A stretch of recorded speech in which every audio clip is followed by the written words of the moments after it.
Se está estrenando Matrix Resurrection, la cuarta película de la saga de Matrix, que habla sobre la posibilidad de que todo lo que nosotros creemos y vemos como una realidad sea solo una simulación. Pues hoy en Ingeniería NES trataremos de dar algo de luz a la gran interrogante: ¿podemos estar viviendo en una simulación? Esto es Investigaciones, Matrix y la teoría de la simulación.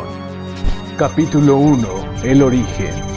Seguramente debes estar pensando que esto es una loca idea que se les ocurrió a las Wachowski un sábado por la mañana y que todo surge a partir del agigantado avance que hemos logrado en materia de videojuegos y simulaciones, y no es para menos, ya que en tan solo unos años pasamos de esto a la creación de mundos virtuales enteros con un montón de detalles y propiedades hiperrealistas. Pero por loco que te parezca, esta idea en realidad surgió hace bastante tiempo con la alegoría de la cueva del filósofo griego Platón. En ella, imaginaba a unos hombres que nacieron dentro de una cueva. Estos estaban encadenados a un muro y ahí ellos solo podían ver sombras proyectadas desde atrás de ese muro, pero para ellos su realidad solo eran las sombras proyectadas, hasta que un día uno de ellos se logró zafar de las cadenas y salió de la cueva, pero el mundo exterior le pareció tan diferente, tan raro, que decidió regresar a la cueva, y ahí les contó su experiencia a los demás, quienes tristemente, además de creerle loco, reaccionaron de manera muy violenta contra él, pues este ponía en entredicho su realidad e incluso su propia existencia. Esta alegoría tiene múltiples interpretaciones, pero la que nos importa aquí es que gracias a esta se puso en entredicho si nosotros realmente vivimos en una realidad, o como los hombres en la cueva, vivimos en una ilusión que nosotros creemos como realidad. Y Platón no fue el único que tuvo un pensamiento parecido. Tiempo después, en 1685, George Berkeley enunciaba que para las cosas sin pensamiento, existir significaba ser percibida. Por muy simple y obvio que te suene este enunciado, lo que significa era una auténtica revolución. Por ejemplo, una piedra no piensa, por lo tanto, mientras nadie la vea, esa piedra no existe.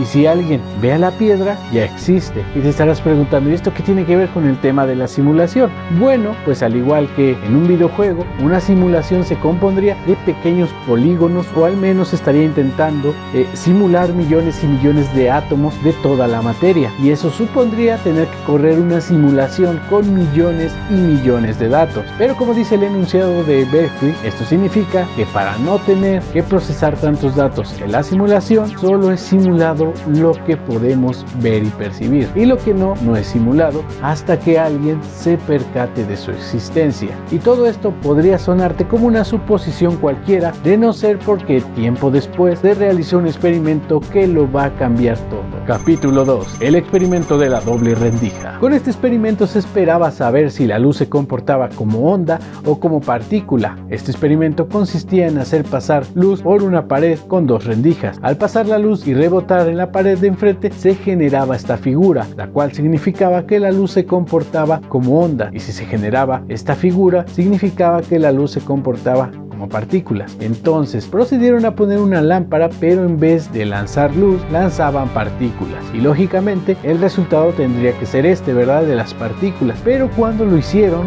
resultó que las partículas se proyectaban como si fueran ondas, y fue entonces que pensaron en poner un detector de partículas para saber qué estaba pasando con la partícula. Y ahí viene lo turbio, porque al poner el detector de partículas, la figura ahora era esta, como si de alguna forma la partícula supiera que la estábamos observando, y entonces esta de la nada se apareció.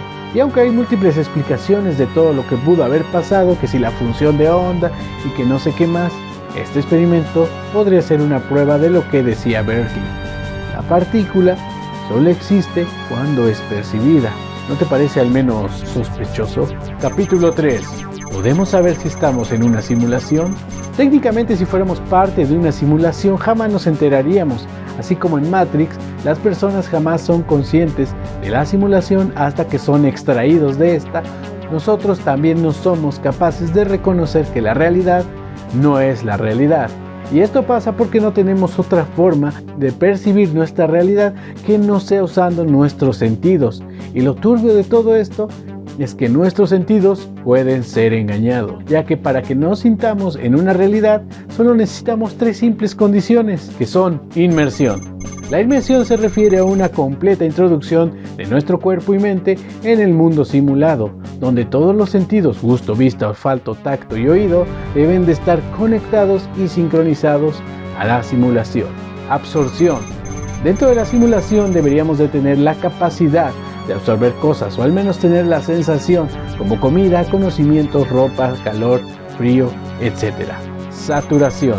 Nuestros sentidos deben de estar saturados por la simulación para que jamás nos percatemos de la verdadera realidad. Entonces, eso significa que no estamos en una simulación, ya que no somos conscientes de alguna falla de estas tres condiciones, a no ser que estas tres condiciones funcionen tan bien en nuestra simulación que no nos demos cuenta. Capítulo 4. Los argumentos de la simulación.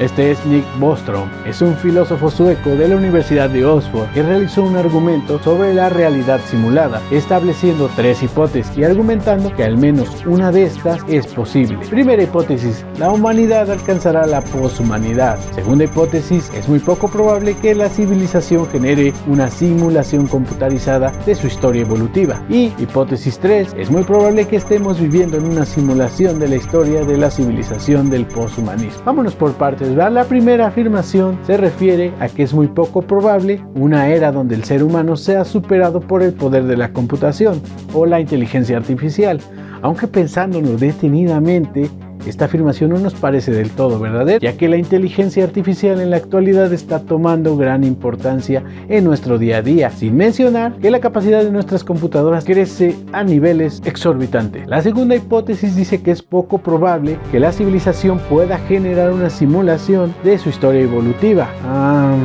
Finalmente se puede decir que Nick Bostrom concluye que si vivimos en una simulación, esta fue creada en una época poshumanista, basada en una época anterior al poshumanismo, como en la trilogía original de Matrix, donde la simulación transcurría en una época antes de la invención de la inteligencia artificial, que después esclavizó a los humanos.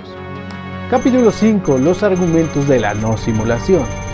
A pesar del panorama muy pesimista, algunos expertos comparten argumentos que van en contra de esta creencia. El matemático y filósofo Kurt Gödel demostró matemáticamente que todo sistema axiomático y repetitivo en matemáticas contendría sentencias que no serían demostrables dentro del sistema. En otras palabras, a lo que Gödel se refería es que si nosotros somos una simulación, es porque somos un sistema matemático, y como todo sistema matemático repetitivo, un día tendremos sentencias que no van a ser demostrables dentro del sistema. O sea, que un día te despertarás pensando que tal vez no formas parte de ese sistema, como pasó en Matrix, que algunos tenían una sensación extraña de la realidad, es decir, que un humano es capaz de darse cuenta de errores y que algo no está bien, mientras que una máquina no, y el hecho de preguntarnos si estamos en una simulación es exactamente lo mismo a darnos cuenta que algo no está bien, y si formáramos parte de una simulación no nos percataríamos de ninguna anomalía y solamente la asimilaríamos. Capítulo 6. ¿Es posible simular la conciencia? Otro punto en contra de esta teoría es que la conciencia se define como el conocimiento de uno mismo y de su entorno, así como del bien y del mal y de su propia acción y repercusión. Como planteaba Kurt Gödel, el término simulación nos indica la existencia de un entorno donde todos los componentes están constituidos por números.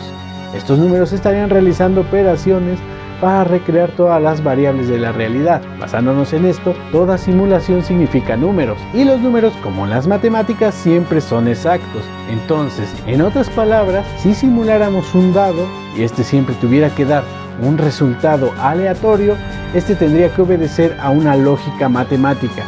Pareciera que muestra resultados aleatorios, pero que realmente no son resultados aleatorios, sino que es el resultado de una lógica programada. Y lo mismo ocurre con la conciencia, que aún desconocemos cómo funciona, pero sabemos que es muy compleja, variable, y por lo tanto creemos que no es muy fácil de poder simular. Capítulo 7. Las teorías de la simulación.